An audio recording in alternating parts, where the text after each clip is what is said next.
right, you're going to want to stick around for this one. The question from Dan was, why do salespeople seem so inauthentic? I love this question. All right, so, when we did a research study of the United States of the top professions and subsequently the bottom professions in the United States, automotive salespeople came down at the bottom with lawyers and members of Congress. I don't know how that one got in there, and so the question is, why do salespeople seem so inauthentic? Well, let's look at the definition of credibility. And one of the most relevant components is being a servant leader. And so when you go to a salesperson and you talk to the salesperson and you listen to the salesperson, it seems to me, when I'm talking to a person who is just a classic salesperson, they care about one thing. They care about them. They don't care about serving me. They care about giving me what I need to hear, what I need to see, the answers in such a way that I need to perceive them so they can make commission on the product they're selling me. That is not servant leadership. Those salespeople who really did seem authentic, those salespeople who you really did want to buy from, were those that had the vulnerability to tell you the truth. They had the intended commitment to do the right thing, which was simply to be of service to you. They actually were coachable because they asked you what you wanted, what you were interested in. Imagine, I remember my wife said this the other day when we went to buy our house. We looked at 60 houses. And the realtor still made their big butt commission based on the sale. My wife was so unhappy. And we almost got rid of her because we kept seeing houses that were not ones that we were interested in, and the realtor was not listening to us.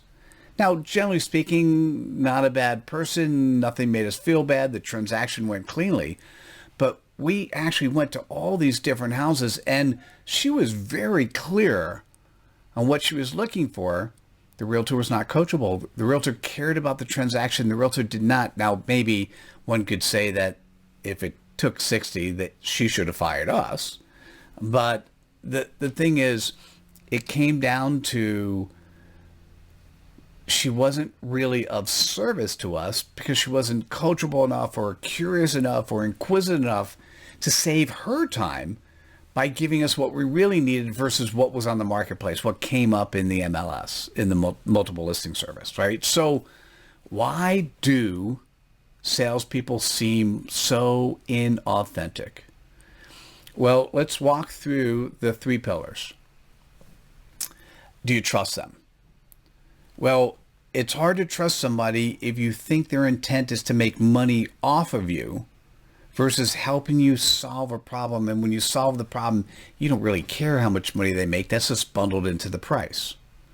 So the first and most important thing is that you trust them, and you get to trust them at the higher level of how they act and who they do. And, they show up authentically. They have this integrity, this external integrity that just feels good. They're vulnerable and they're coachable, right? So they're trustworthy. You're going to spend, if you're, let's say, looking for a realtor or looking for shoes, right? Or if you're female and you're looking for a dress, or male and you're looking for pants or a suit, right? When you come out of the dressing room and you say, what do you think? And the person every time says, oh, I love it, looks great on you, when you know it doesn't, that they're missing their integrity, right? They're missing external integrity. They're not telling you the truth. They're not being vulnerable enough to tell you how they really feel, right? And so when you first meet somebody, let's say you go into a store and you see like, oh, here's a lineup of 10 people who could sell my issue. Ever go to our automotive dealership and you see 10 people, I want to work with that person. That person seems like the right person, right? So, the thing that's interesting is that person needs to give you the opportunity to trust them, and you're going to get 3 seconds. They have to build that trust in 3 seconds. Then you get to know them. As you get to know them, that's when you're going to figure out, do they have the intent and commitment to do the right thing? Do they really have the desire to serve others? And what is their internal integrity? Like, as you're hearing stories, or they're doing things internally that's not consistent with how they show up externally. And then, why do salespeople seem inauthentic? Well, first of all, do they spread Credust?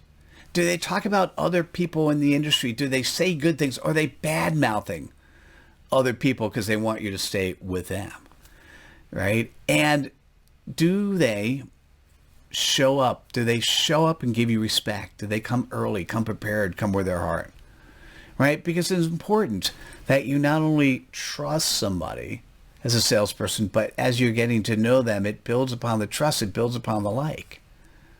So why do salespeople seem inauthentic?